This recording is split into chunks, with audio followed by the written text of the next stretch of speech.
Okay, everything's mopped up. All that's left to do is just do the final seal on the tile or flooring, whatever you want to call it. Anyway, all the appliances are in.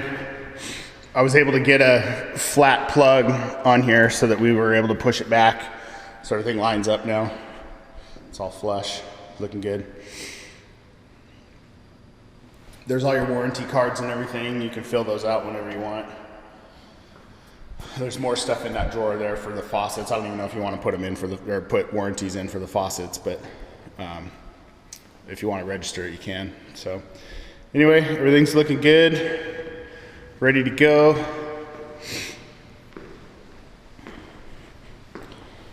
Everything for the plumbing flows into this toilet, so if you drop a deuce, just give it an extra flush.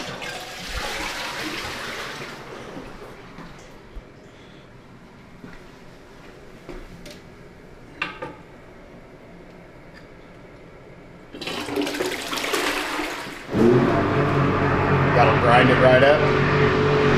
Everything from the kitchen, the shower, the lav, and the laundry all flows into that macerator in the back and grinds it up. So just for giggles, if you take a leak or whatever, don't worry about doing an extra flush. But when you drop a deuce though, it's not necessary. But if you do an extra flush, it helps push everything down the line a little further. Here's the water heater. It's on demand, so as soon as you need hot water, it fires up. It takes about 10 seconds or so before you start getting warm water, and then it'll continually warm up. Yeah, it's already getting warm right now. So any of the hot water faucets, you just crack them open. It takes a few seconds, this thing cracks on. It's already cooling itself off now.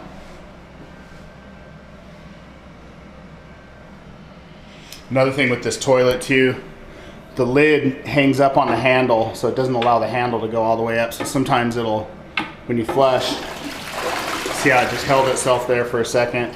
Sometimes it'll stay there and it'll keep running. So just make sure you check that. You don't want it to keep running, it'll cycle that pump way too much. Everything's looking good though. We'll have to figure something out. Maybe I have some extra trim, but maybe we can mount like a mirror that's on hinges that'll swing out this way and maybe cover this up a little bit.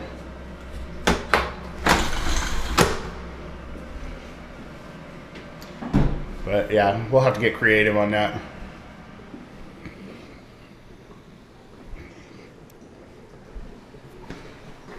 There's a little laundry right here.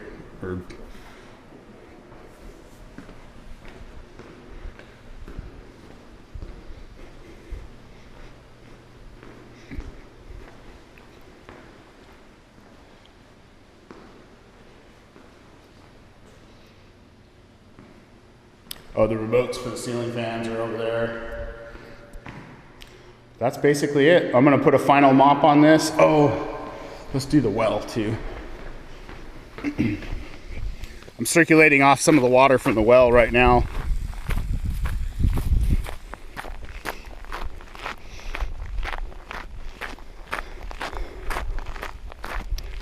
So here's the reservoir here. This is the subsidence from when we backfilled it and everything settled out over the winter.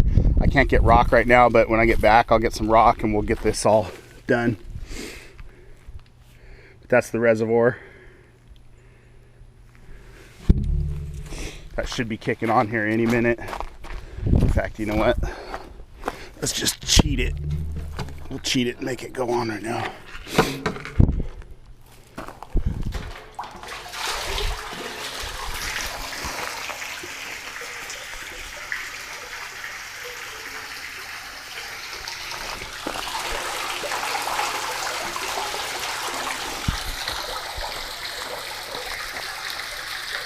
So as soon as that float tips up this way, it kicks everything off.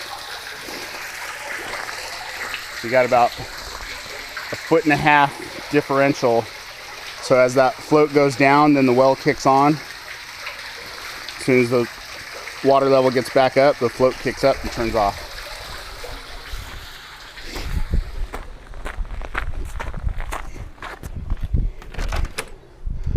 put all this back together too. So that thing that says pump tech right there, that's the relay that we just added. And what that does is, if the pump down hole, which is down hole, as soon as that pump starts to cavitate, if it's sucking any air or anything like that, like let's say that reservoir is filling up for 2 hours. Let's say we're trying to fill the whole thing up, and it's pumping too much water out of the well, out of the downhole. Then what happens is, if it starts to suck any air or anything like that, that relay kicks the pump off for 20 minutes, and it allows the casing to fill back up with water. It allows water to come back in the well. So far, the way the cycle is set up right now, it doesn't suck out too much water to do. It did suck out a little bit too much water when we were originally filling up the reservoir. That's why we added that on there. But so far, it's not doing that with the regular cycle, which is a good thing. It's not a bad thing if it does. It just means that it's doing its job and turning everything off. But anyway, I'll get this all buttoned back up too. I'll put the well guy's phone number up here too. His name's Larry from AAA Pump. I'll put his phone number up here, so if there is any issue, you can give him a call.